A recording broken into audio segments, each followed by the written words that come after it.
पढ़े जब जइए भौजी साइड में बोलाबो है। पढ़े जब जइए भौजी साइड में बोलाबो है। जब जिला के छोरा भौजी हमारा पटाबो है। पट जिला के छोरा भौजी हमारा पटाबो है। जब जिला के छोरा भौजी कागज पर नंबर लिखी रोजे रोजे देखाबो है। कागज पर नंबर लिखी रोजे रोजे देखाबो है। गया जिला के छोरा भौजी हमारा पटाबो है। मुंगेर जिला के छोरा भौजी हमारा पटाबो है। पटना जिला के छोरा भौजी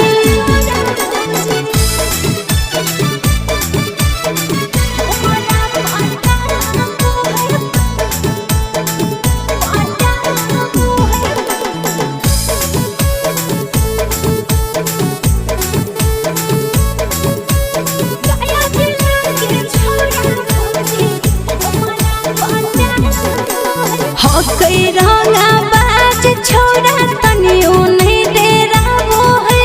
लेके बुलेट हमारा पीछे पीछे आबो है। ए हो भौजी हो कई रंगा बाज छोरा तनियो नहीं डेराबो है। लेके बुलेट हमारा पीछे पीछे आबो है। लॉलीपॉप हथवा में देके हमारा फुसलाबो है।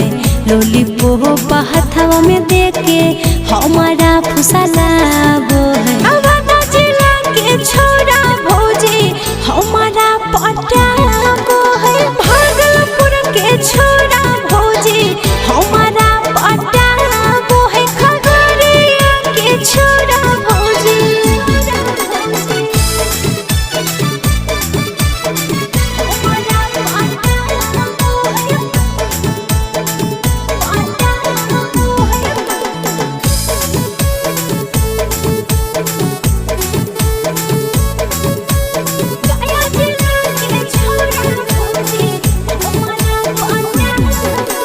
तनियो नहीं सोहावे भौजी बिक सकेरा बोलिया।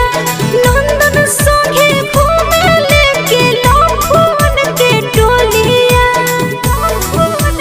हे भौजी तनियो नहीं सोहावे भौजी बिक सकेरा बोलिया।